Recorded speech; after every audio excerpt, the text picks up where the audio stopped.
All right, Hoop Fam, I'm going to start doing a series called The Breakdown, where I'm going to take a look at replays, highlights, and just kind of talk about what's happening in the play. And as we get closer to the tournament, I'm probably going to do a series called How You Beat Them, where I'll talk specifically about how do you beat UConn? How do you beat South Carolina? What's your best chance at beating Baylor or beating Mississippi State? Whatever it is, whoever it is, we're going to start saying, not only just looking at the highlights, but the scout. How do you beat these folks? All right, so don't get in your feelings when I tell you how to beat your teams because I'm not coaching the opponents. I'm just telling you what I know as a coach and a former player about how to get this done. All right, so let's start with the breakdown with UConn. And no matter what you say about UConn, literally, they are difficult to beat. This is why they will be down there. They will be at the end, I should say, come the NCAA tournament. Now, as we know, they've been decimated by injuries.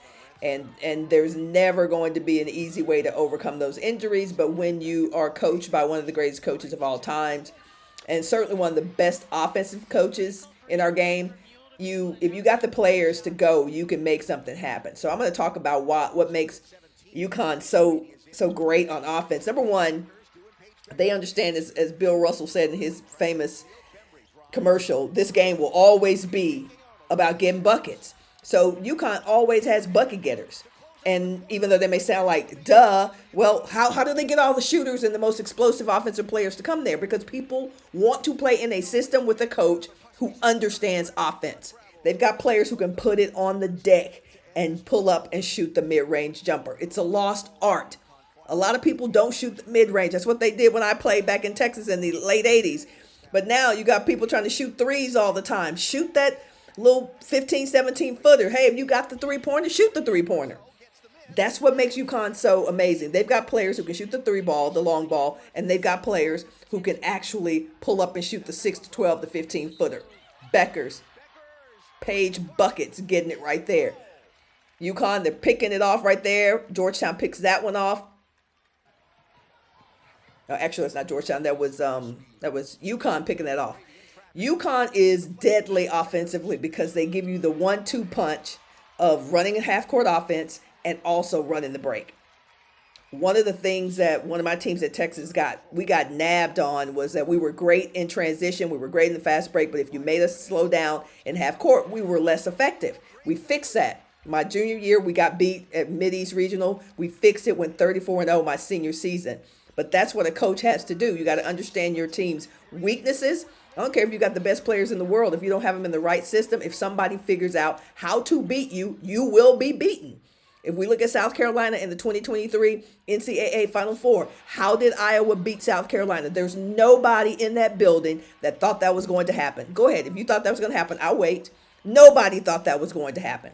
But it happened because Lisa Bluter understood, I got to figure out a way to beat this beast. So they made South Carolina shoot three-pointers. And as amazing as Zia Cook was in that game, it was not enough. They said, we are going to get South Carolina to shoot three-pointers. And that's the only way we're going to be able to beat them. And it worked. All right, but I digress. But I'm saying that about UConn. How do you beat UConn? That's going to be my next series. How do you beat these people? It's hard to beat a team that doesn't settle for half-court shots. It's hard to beat a team that has offensive players who can do everything. Shoot threes, put it on the deck, drive to the hole, run in the fast break, in transition. It's difficult to beat those kinds of teams. I played on a team like that. Are they beatable? Absolutely. Is it difficult? Absolutely. So you're looking at UConn now with all of the weapons that they have in this game. I'm going to sit back and let you enjoy the rest of these highlights. But I did want to talk about it. Sometimes when the teams are really good offensively, they make it look so They make it look so easy that you don't realize that it takes all of these components and why this team is so good. So not only do they have the outside punch and firepower, they've got Edwards, who, in my opinion, top 3 post players in our game. Edwards is a very tough post player, easily going to be a top 10 draft pick in the WNBA. Runs the floor well, rebounds well, is a good shooter, solid around the basket, great footwork. UConn has all the pieces to win the NCAA title. Low key, y'all better watch out for UConn. All right, here are the rest of the highlights. Hello. Great finish. What a great take by the freshman.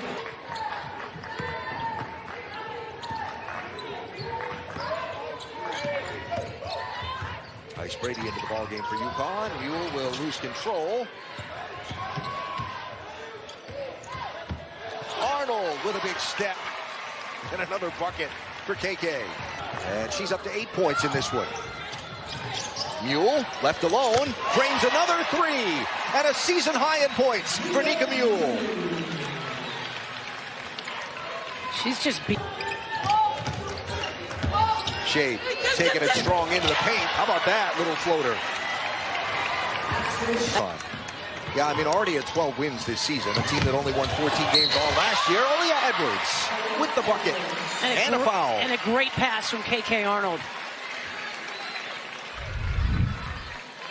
Georgetown not getting back in transition defense as they've tried.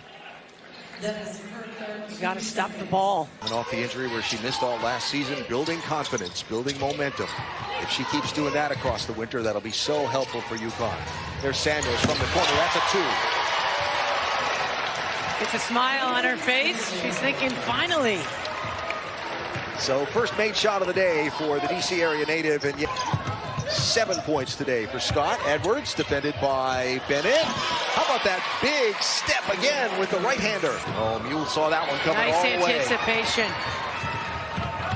Numbers for UConn. Arnold will take it all the way herself.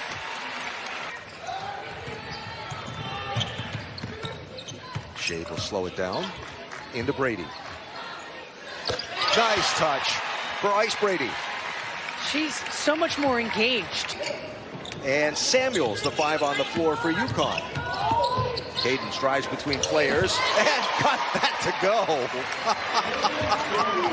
Georgetown scoring run, but it's a little too late. Fans rise that are here to support the Huskies, and Ashlyn Shade dribbles it out. UConn shooting 52% from the floor, holding Georgetown to 34%. And UConn advancing to 12-3 on the season and remaining a perfect 4-0 in Big East play. Final score, UConn 83 and Georgetown 55. And our player of the game, presented by your local Hyundai dealers, we have chosen Nika Mule. You know what? She just played really solid. She didn't try to do too much, but scored when they needed her to, distributed it. Gosh. Look at everything. Played outstanding defense. Yeah, she did a little bit of everything. And when the game was really gritty, brought the grit at full force on the UConn side of the ball as well. So Nika Mule.